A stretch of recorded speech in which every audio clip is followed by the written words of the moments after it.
नमस्कार दोस्तों, मेरे चैनल भक्ति भाव टीवी में आपका स्वागत है।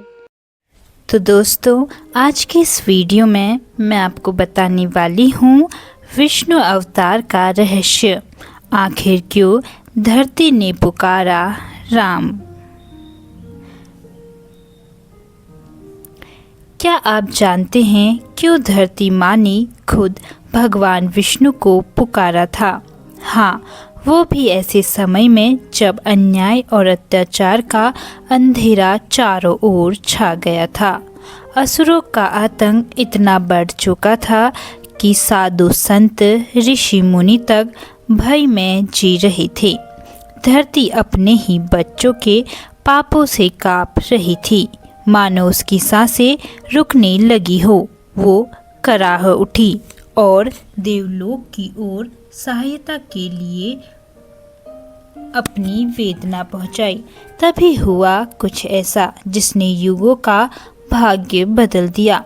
देवताओं ने निर्णय लिया कि अब स्वयं श्री हरि विष्णु को अवतार लेना होगा राम के रूप में। लेकिन धरती माँ ने विष्णु को क्यों पुकारा? क्यों सिर्फ राम ही इस अधर्म का अंत कर सकते थे? आइए इस रहस्यमयी कथा में गहराई तक उतरते हैं, क्योंकि ये कहानी आपके दिल को छू जाएगी। त्रेता युग का समय था। धर्म की जड़ें हिल चुकी थी। रावण जैसे राक्षस अपनी शक्ति और वरदान के अहंकार में पूरे संसार को डर के साए में जीने पर मजबूर कर रहे थे। ऋषि मुनि जो यज्ञ हवन के द्वारा संसार में सकारात्मक ऊर्जा फैलाते थे, उन्हें भी राक्षस बाधित कर देते। निर्दोष लोगों का खून बहाया जा रहा था और स्त्रियों की असीमता तक सुरक्षित नहीं थी। धरती माँ इस अत्याचार से करा उठी। उन्होंने गौरूप धारण किया और देवलोक में ब्रह्मा जी के पास पहुंची। आंखों में आंसू, आवाज में दर्द और हृदय में प्रार्थना लिए उन्होंने कहा, अब मेरी रक्षा करो। मेरे बच्चे मुझे नष्ट कर रहे हैं। ये पुकार सिर्फ एक विनती नहीं, बल्कि एक चेतावनी थी कि अगर अभी कुछ नहीं किया गया तो सृष्टि का संतुलन टूट जाएगा। धरती माँ की करुण पुकार सुनकर ब्रह्मा जी का हृदय द्रवित हो गया। वे तुरंत देवताओं के साथ विष्णु लोक की ओर चले। देवलोक में एक भव्य सभा बुलाई गई, जिसमें इंद्र, वरुण, अग्नि, यम और अन्य देवता उपस्थित थे।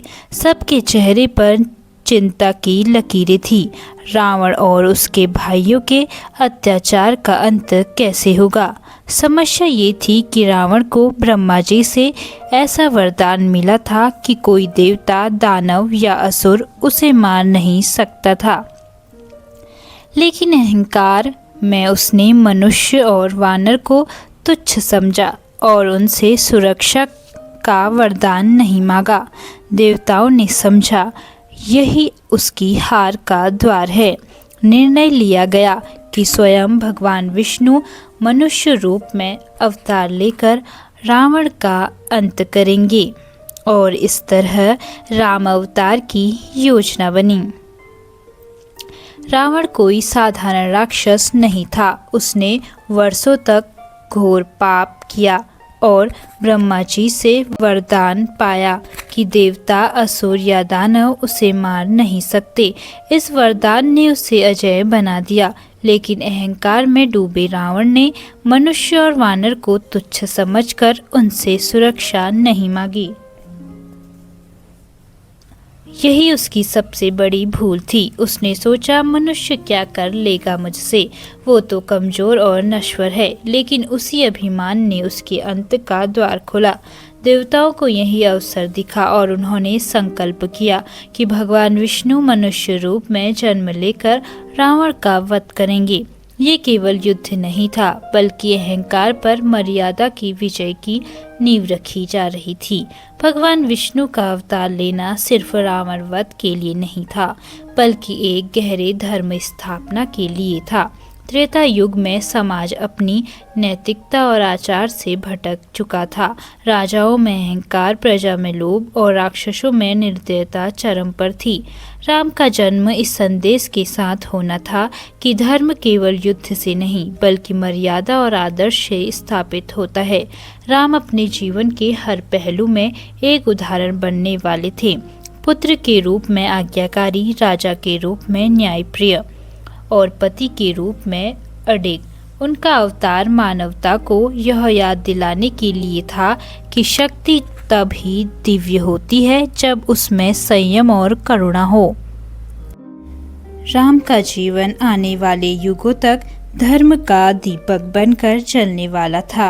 राम अवतार के पीछे सिर्फ संकल्प नहीं बल्कि अद्भुत दिव्य तैयारी भी हुई। देवताओं ने वानरों के रूप में जन्म लेने का निश्चय किया ताकि राम के साथ मिलकर रावण के विरुद्ध युद्ध में सहयोग कर सके। स्वर्ग की अप्सराएं और गंधर्व भी विभिन्न भूमिकाओं में पृथ्वी पर अवतरित हुए। विशेष रूप से महाशक्ति माता लक्ष्मी ने सीता रूप में जन्म लेने का व्रत लिया ताकि वे राम के साथ इस दिव्य लीला का हिस्सा बन सके। ऋषि मुनियों ने भी अपने अपने तप से इस अवतार को सफल बनाने की शक्ति जुटाई। ये सारी तैयारी मानो एक विशाल नाटक के मंच की सजावट जैसी थी, जिसमें हर पात्र अपनी भूमिका के लिए जन्म ले रहा था।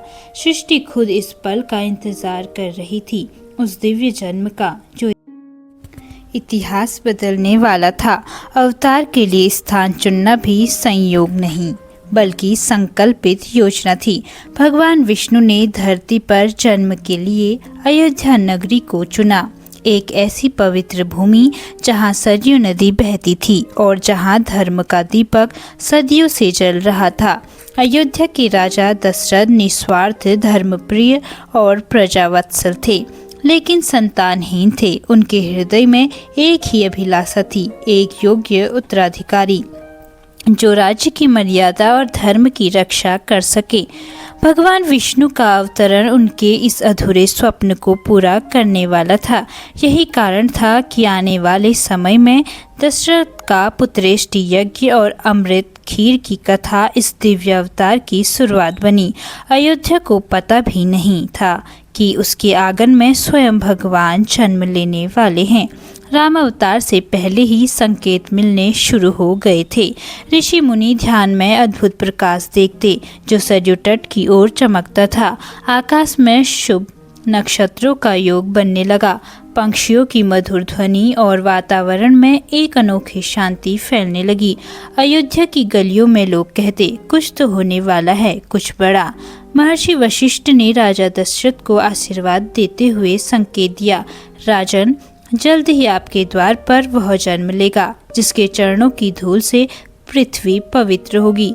ये खबर सुनकर अयोध्या की खुशी का ठिकाना न रहा।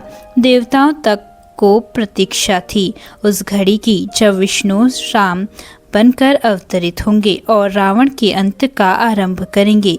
धरती माँ की पुकार से शुरू हुई यह कथा केवल रावण वध की तैयारी नहीं थी, बल्कि यह याद दिलाने वाली थी कि जब धर्म अपनी सीमा पार कर देता है तो सृष्टि स्वयं संतुलन स्थापित करने के लिए ईश्वर को अवतरित होने पर विवश कर देती है। राम अवतार इस सत्य का प्रतीक है कि धर्म की रक्षा के लिए कभी कभी भगवान को भी मनुष्य का रूप लेना पड़ता है।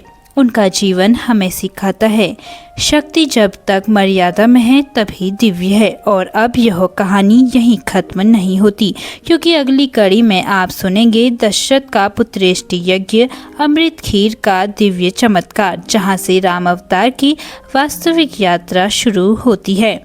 तो दोस्तों, कैसी लगी आपको यह वीडियो, कमेंट करके ज़रूर बताएं। और ऐसी ही बहुत सारी कहानियों, कथाओं और जानकारियों को सुनने के लिए मेरे चैनल को सब्सक्राइब करें। और आप इस वीडियो को कहां से देख रहे हैं, कमेंट बॉक्स में ज़रूर लिखें। धन्यवाद।